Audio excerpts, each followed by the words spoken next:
Bonsoir à tous les potos et bienvenue dans cette nouvelle journée Mercato. On va faire tout le récapitulatif de la journée avec beaucoup d'infos. On commence par la clause de Griezmann enfin payée. Le feuilleton est terminé. Le FC Barcelone a enfin payé la clause libératoire d'Antoine Griezmann. Et le champion d'Espagne a versé les 120 millions d'euros par virement bancaire. Une fois que l'Atlético Madrid aura reçu le versement, l'attaquant français sera libre de s'engager avec le Barça pour 5 ans. La fin d'une longue attente pour l'ancien joueur de la Real Sociedad, notamment en raison des désaccords entre les deux clubs. En effet, le club catalan a tenté jusqu'au bout de négocier un paiement en 2 fois, quitte à régler 10 millions d'euros de plus, et de son côté, l'Atlético a insisté afin d'obtenir la signature du latéral droit Nelson Semedo sans succès. Quoi qu'il en soit, Griezmann devra signer et profiter de sa présentation ce week-end, le tout sans public en raison des travaux de rénovation sur la pelouse du Camp Nou. Donc voilà, je pense que encore la piste Neymar refroidit. 120 millions, ça fait mal. On passe au dossier Gueye. Le PSG repart à l'assaut de Gueye. Toujours en quête d'un milieu défensif, le PSG n'a pas renoncé à Idrissa Gueye. Une offre de 30 millions d'euros a déjà été transmise à Everton pour le Sénégalais. Très brillant lors de la CAN en Égypte, le Paris Saint-Germain a débuté doucement mais sûrement son mercato estival après avoir recruté Pablo Sarabia, Ander Herrera, Mitchell Baker et Boulka. Le club de la capitale pousse toujours pour trouver un milieu défensif. Et une offre a été transmise pour Gueye. Paris a rétabli les discussions avec Everton pour un transfert d'Idrissa Gueye. Auteur d'une excellente saison chez les Toffees. C'est un milieu qui est infatigable, hein. Moi j'aime beaucoup ce joueur. C'est un Sénégalais, il avait déjà été approché par Paris l'hiver dernier, qu'ils ont raté de peu sa signature, juste en fin de mercato, alors que le principal intéressé avait donné son accord pour retourner en France. Et on évoque une offre à 30 millions d'euros pour l'ancien Lillois, donc là on voit qu'il réalise une très belle CAN. Alors est-ce que ça va être suffisant pour convaincre Everton ? Difficile de le croire pour le moment, hein. En effet, Gueye il est sous contrat jusqu'en 2022, là il réalise une très bonne CAN avec le Sénégal, il a marqué le but contre le Bénin, je pourrais voir sa cote grimper en flèche, hein. Donc à Paris de faire le nécessaire pour moi, afin d'attirer des chaînons manquants dans son effectif, hein. On sait que le milieu de terrain c'est très compliqué. Donc voilà, mais apparemment ça reste une priorité au milieu de terrain, parce qu'on sait que Milinkovic-Savic c'est compliqué, on va revenir plus tard dans la vidéo. On passe à Leonardo qui s'est entretenu avec l'agent de Tonali. Donc Tonali serait disponible pour 25 millions d'euros, mais apparemment on partirait vers un bras de fer et ce serait très compliqué ce dossier, parce que il est désireux de rester apparemment à Brescia, mais bon, on devra affronter quand même des négociations, parce que parmi les nombreuses pistes qu'on a évoquées, hein, on a parlé d'Alan, de Sergei Milinkovic-Savic, de Weigl. Mais là, on parle de Tonali parce qu'il apparaît comme l'une des...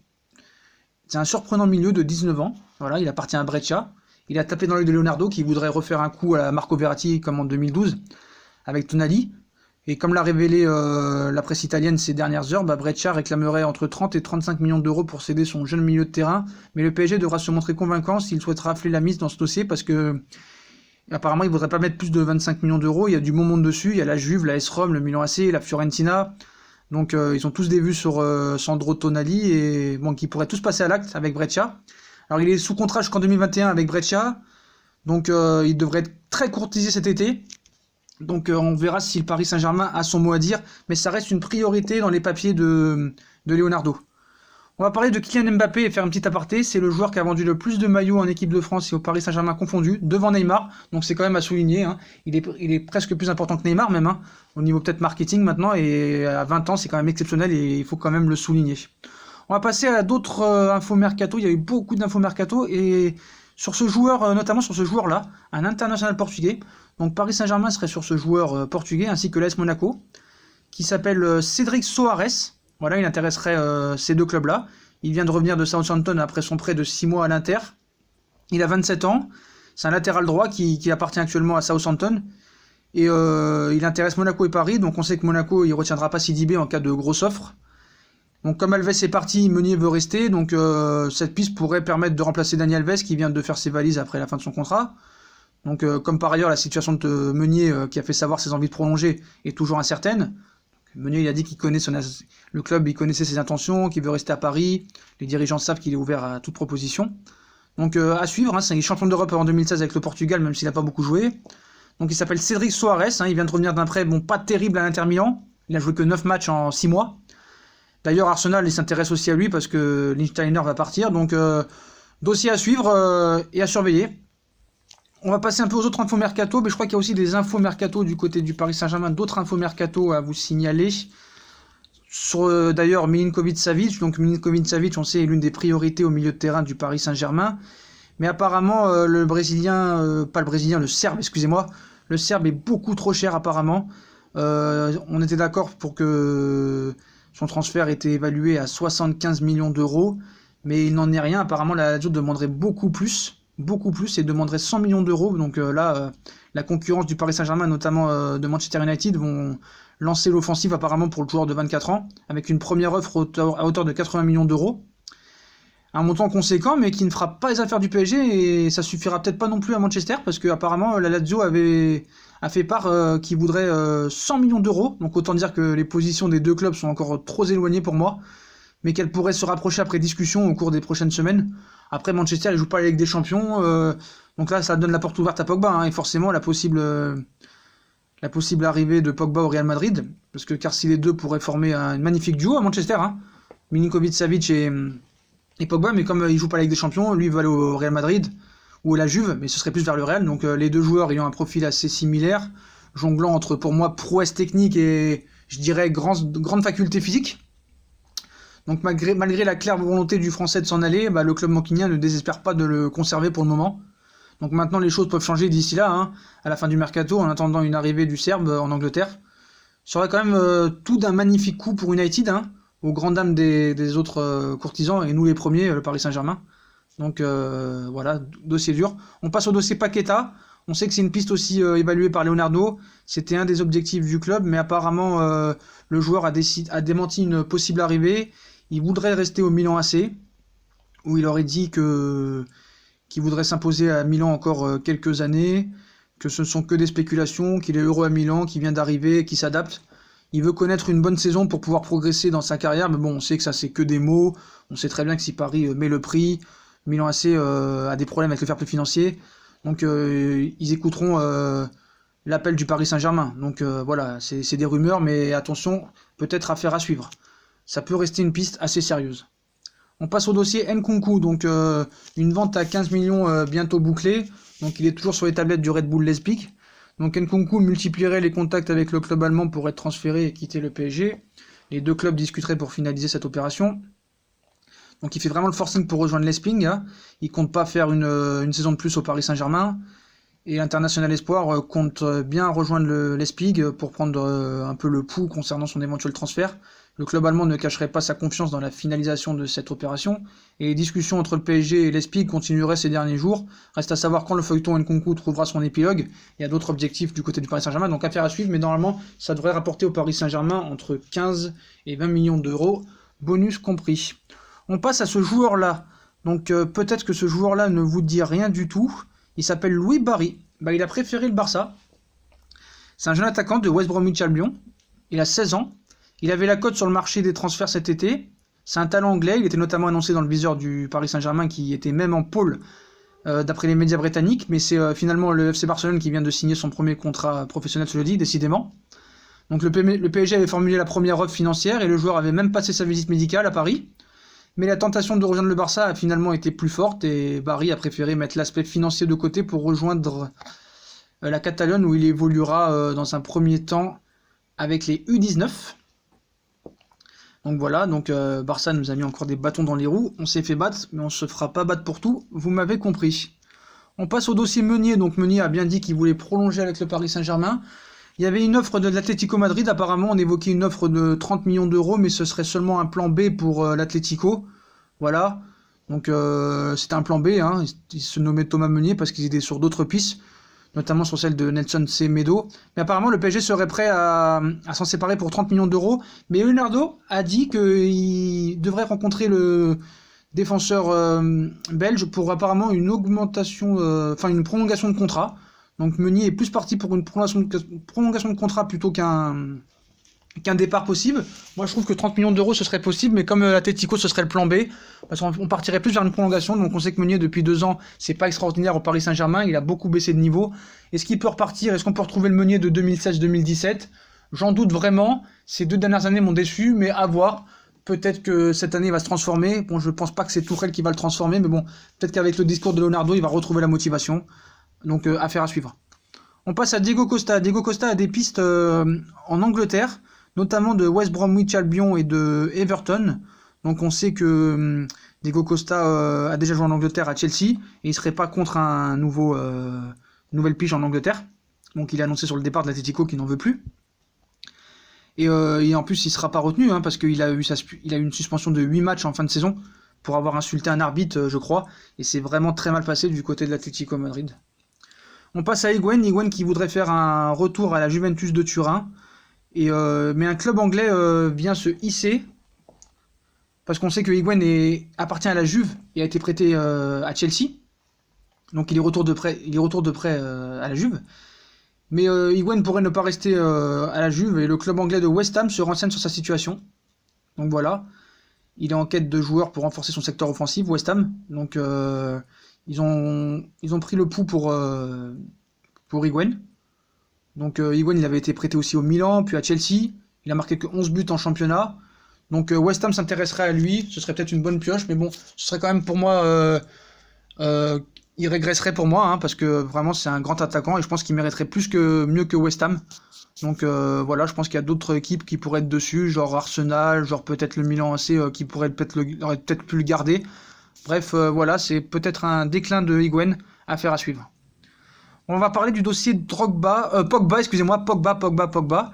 Donc Nadal a pris position sur le transfert de Paul Pogba. Voilà, apparemment, comme on sait qu'il est proclamé grand supporter du Real Madrid, donc il a raillé le dernier carré en demi-finale de Wimbledon, en aparté, voilà. Et il a parlé, il s'est vu poser une question sur Pogba. Ils lui ont demandé, voulez-vous de Pogba au Real? Donc ma réponse est que j'ai toujours eu confiance en mon équipe, même quand ça n'allait pas, comme la saison dernière. Paul Pogba est un grand joueur, parfois l'argent évoqué est une pure folie, donc je ne veux pas que le montant du transfert soit exagéré, c'est tout. Et on sait qu'il demande 180 millions d'euros, donc Pogba c'est un grand joueur, voilà. Rafael Nadal ne semble donc pas en accord avec le probable arrivée de Paul Pogba au sein du club merengue à cause des prix faramineux qu'on parle, hein. Pour rappel, on l'avait dit dans une ancienne vidéo, il demanderait 180 millions d'euros pour Real Madrid, pour s'attacher les services de Paul Pogba. 180 millions, c'est quand même énorme. Ça deviendrait le deuxième transfert le plus cher de l'histoire avec Mbappé et Neymar, donc c'est vraiment très très gros. On passe à Paredes, donc on sait que Paredes va rester au Paris Saint-Germain l'année prochaine après 6 premiers mois très compliqués. A-t-il droit à une deuxième chance? J'en dirai plus dans une prochaine vidéo. Il n'a pas été retenu pour disputer la Coupe du Monde l'année dernière en 2018, hein, et il a fait une très belle Copa América, il a été notamment dans le 11 type. Donc voilà, il a pleinement profité de cet intermède, après 6 mois compliqués comme je l'ai dit. Il a été l'un des titulaires en puissance, il a été un gros titulaire au milieu. Il a bouclé le tournoi en étant sélectionné dans l'équipe type. Cependant, à l'instar de Léo Messi, hein, l'arbitrage de la demi-finale face au Brésil ne passe toujours pas. Donc pour rappel, les Argentins reprochent à l'arbitre du match de ne pas avoir utilisé la vidéo assistance sur 2 actions litigieuses qui auraient pu leur faire bénéficier de 2 pénaltys.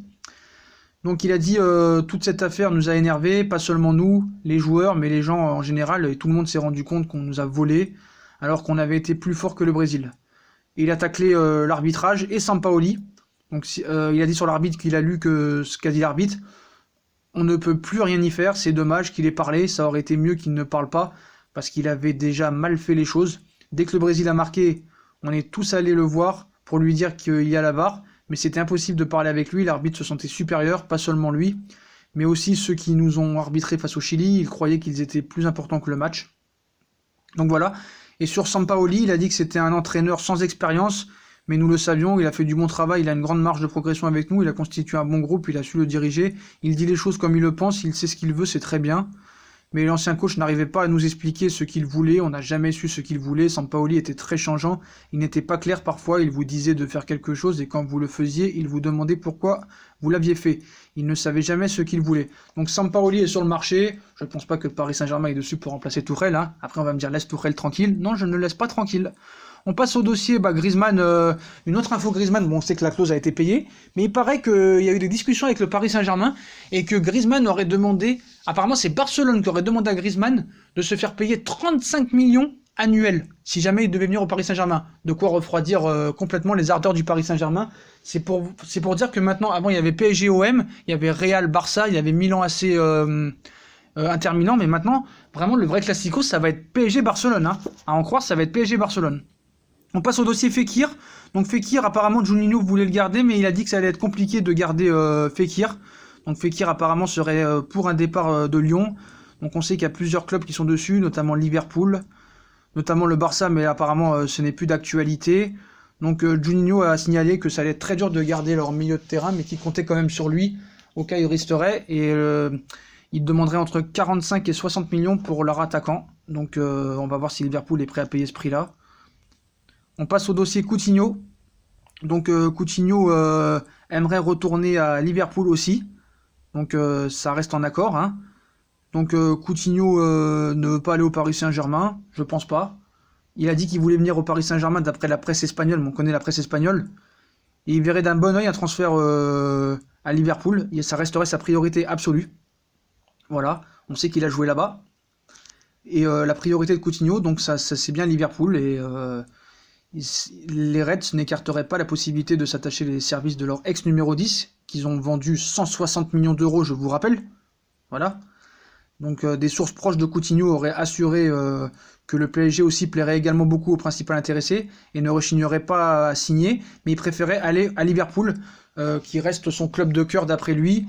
Donc ça prouve encore bien que Paris ne s'intéresse pas vraiment à Coutinho et qu'il n'y aura pas d'échange Neymar-Coutinho ou Ousmane Dembélé-Coutinho ou je sais pas qui Moutinho. Voilà, vous savez très bien ce que j'en pense et je pense qu'il restera au Barcelone. Voilà, je pense pas que Liverpool va le récupérer. On passe au dossier Lukaku, ça avance avec l'Inter Milan. Donc Lukaku serait proche d'un transfert à l'Inter Milan, où Manchester ne compte plus vraiment sur lui. On sait que l'Inter Milan est sur ce dossier depuis très longtemps. Il n'est pas à l'entraînement, donc l'Inter a accéléré dans ce dossier. On n'attendrait plus que l'accord de Manchester et l'Inter pour finaliser ce transfert. On sait que Lukaku veut rejoindre l'Inter Milan, et c'est une semaine qui devrait être décisive dans le dossier Lukaku. Donc ça brûle et ça devrait se faire normalement dans la semaine. Donc on sait que l'attaquant il a 26 ans et l'Inter Milan a décidé de vite accélérer. On sait que Lukaku s'est pas entraîné à la reprise de Manchester United. Donc ça devrait se faire. Il y a un accord qui semble encore loin entre les deux clubs, mais les négociations sont en cours. On sait qu'Antonio Conte aime beaucoup le joueur qu'il avait tenté de faire aussi venir lorsqu'il était sur le banc de Chelsea. Il compte sur le Belge Chelsea pour remplacer Mauro Icardi, dont il semble désireux de se séparer. Et ce n'est pas le seul joueur ciblé en attaque. Il y a aussi Dzeko, il est également sur les tablettes. Donc pour Lukaku, normalement début de semaine prochaine, ça devrait se faire. On passe au dossier Koscielny. Koscielny aurait entamé un bras de fer avec Arsenal pour partir. Arsenal apparemment voudrait le garder mais pas le faire jouer, donc je comprends pas vraiment les plans de Unai Emery.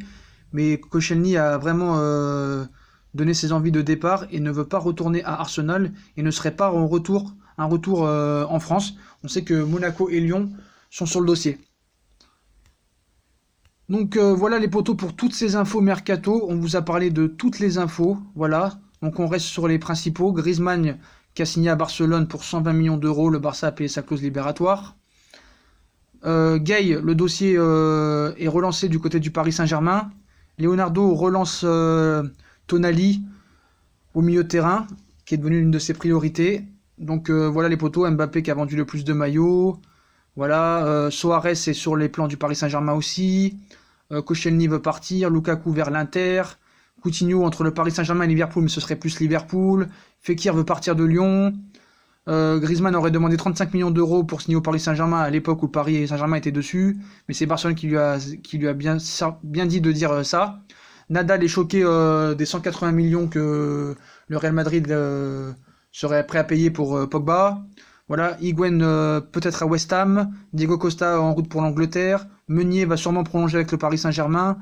Ce joueur de 16 ans va signer à l'Inter Milan. Louis Barry. Nkunku très proche de Leipzig pour 20 millions d'euros. Paqueta ne veut pas aller au PSG et veut rester au Milan AC, mais affaire à suivre. L'affaire Pogba-Milinkovic normalement devrait se croiser. Alors est-ce que Milinkovic va aller à Manchester? J'en doute vraiment. Est-ce que c'est un coup de pub pour que Paris se manifeste? Mais en tout cas, affaire à suivre. On sait que ça reste la priorité numéro 1 du Paris Saint-Germain. Mais la Lazio demanderait 100 millions d'euros. Et donc c'est très très compliqué, mais c'est vrai que si Pogba arrive à partir du Real Madrid pour 180 millions d'euros, bah Manchester pourrait se payer Milinkovic, Savic, et pourquoi pas retrouver la Ligue des Champions l'année prochaine. Donc voilà les potos, voilà pour toutes ces infos mercato. Une vidéo un petit peu longue, bah essayez de la suivre jusqu'au bout. Si vous avez kiffé la vidéo, comme d'habitude, on like, on partage, on s'abonne. Dites-moi en commentaire de ce que vous pensez de toutes ces infos mercato. Et moi, je vous dis merci d'être de plus en plus nombreux. Les vidéos vont arriver très vite. On sait que Neymar va parler très vite dans les médias espagnols et on en saura beaucoup plus. Donc on vous tient au courant au jus pour les infos. Et je compte sur vous pour remettre vos commentaires et bombarder la barre de pouces bleus. Vous êtes les meilleurs, c'est pour vous que je fais ça. Et je vous souhaite à tous une très bonne soirée et à plus tard et à très bientôt dans une nouvelle vidéo. A plus les potos et toujours allez Paris.